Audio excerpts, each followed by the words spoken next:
St. Vincent de Paul said, "Mortification is the ABC of spiritual life. Whoever cannot control himself in this will hardly be able to conquer temptations more difficult to handle." Saints of old practiced what we would consider bizarre penances. St. Thomas More wore a hair shirt under his clothing. In a painting, St. Rose of Lima wore a thick silver circlet with spikes on the inside, like a crown of thorns. Scourging oneself or sleeping on a plank of wood instead of a bed was also a common way to practice penance. But these days, these sort of penances are not practiced as often, or at all. And if they are practiced, it is under the supervision of a spiritual director.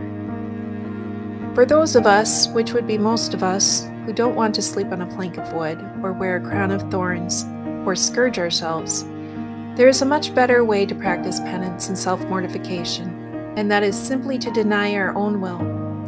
And seeing how we all tend to prefer things to go our own way, these opportunities can be endless. Although St. Therese didn't practice any severe penances, she practiced small mortifications, such as never resting her back against the back of her chair, learning to do without a lantern for a month when a sister forgot to return it, or sleeping with only a light sheet when she had the coldest cell in the convent. These days especially, it's easy to want our comforts.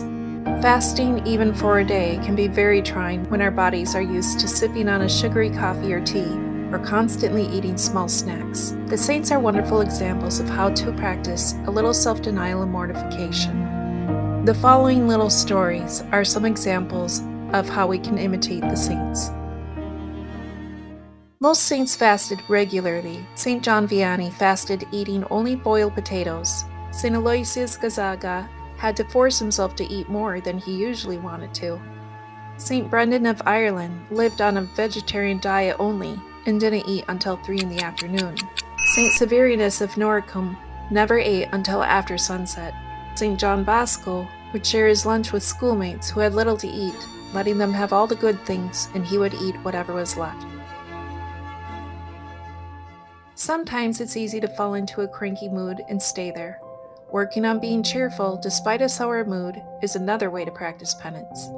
St. Apollo, the 4th century abbot, was known for his cheerfulness, and he insisted that his monks remain cheerful and joyful even while they were doing penance, because he believed that joy is the fruit of charity and is necessary to maintain our spiritual fervor. St. Francis de Sales claimed that the devil likes to see us sad and melancholy. Therefore, choosing to be happy can represent a rejection of the devil and be an act of faith in God. Talking too much or participating in gossip is an easy fault to fall into, especially on social media. Practicing restraint in the comments or choosing to scroll by instead of giving idle judgmental remarks is a good way to practice self-improvement and mortification. Because Blessed Peter of Siena knew that one of his worst faults was chattiness, he disciplined himself by the habit of silence, but it took him 14 years to achieve this goal. Newly beatified Carlo Acutis also admitted one of his weaknesses was talking too much, a fault he worked on often. On the other end of the spectrum, working on talking less and listening more is something most of us need to work on. St. Arsenius once said, "I have often been sorry for having spoken, but never for having held my tongue."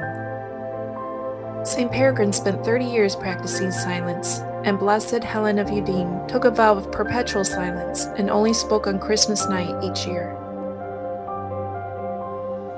Being patient through the suffering of an illness can be a form of penance. As St. Paul of the Cross said, "What beautiful virtues can be practiced in sickness! Love of humiliation, helplessness, gratitude, and gentleness of heart toward those who take care of you. Blind obedience to the doctors and nurses. Keep your countenance cheerful and remain in bed as on the cross of the Savior. Love to suffer those pains and fevers as the Lord sends them." St. John Birchmans used humor to handle some of the irritating remedies used by the doctor, which was bathing vinegar wine on his forehead. The saint jokingly remarked, "It's a good thing I haven't long to live. I can't afford such an expensive disease." Working to guard our tongue against the inclination of impatience and choosing instead to respond with patience is a very good way of practicing mortification. St. Therese worked on patience every time she was interrupted while writing her autobiography. She said she sometimes only got about 10 minutes of writing done at a time with all the interruptions, but she mortified herself with patience and a smile. St. Faustina, as well, never let her writing in her diary play a part in her self-will.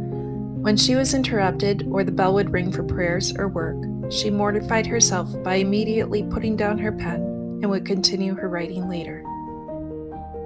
St. Therese, being tired out from her illness, experienced some irritation with a sister who was ministering to her on her deathbed. After having been corrected for this, instead of being discouraged, Therese exclaimed, "Oh, how happy I am to see myself imperfect and to be in need of God's mercy so much, even at the moment of my death." St. Rita practiced much patience with her irreligious and verbally abusive husband, as well as St. Jane de Chantal with her very opinionated father-in-law. St. Francis de Sales said, "Suffer and offer up those trifling injuries, those petty inconveniences that daily befall you. This toothache, this headache, this cold, this contempt, or that scorn. All these small sacrifices, being accepted and embraced with love, are highly pleasing to the divine goodness, who for a single cup of water has promised a sea of perfect bliss for his faithful." Working against our pride is another way of practicing self-mortification. The natural way to work on your pride is to practice humility. St. Joseph Calazans established an order in the 17th century, but at one point he was demoted within his order. He endured this and other difficulties without complaint. St. John Leonardi had a similar problem involving the religious order that he had established.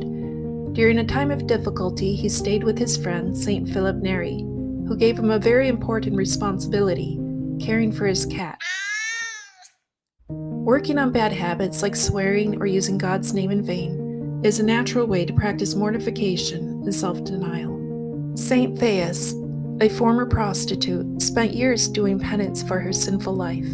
She would not even allow herself to say the name of God, feeling unworthy. Instead, when she would pray, she would say, "O thou who hast created me, have mercy on me." Last, there is always the weather that can help us practice some penance. St. Aloysius Gazanga once made an interesting observation. Putting up with the cold of winter and summer's heat is, of all mortifications or sacrifices, especially pleasing to God. First, because the cold and heat come from the hand of God himself, and second, because the sacrifice is more hidden in comparison, for instance, to fasting, and thus likely to be less motivated by pride. There are many ways to practice self-mortification and self-denial. It's simply practicing virtue rather than sin. Lucky for us, with our many weaknesses and faults, the list of opportunities to work on ourselves and practice self-mortification and penance is endless.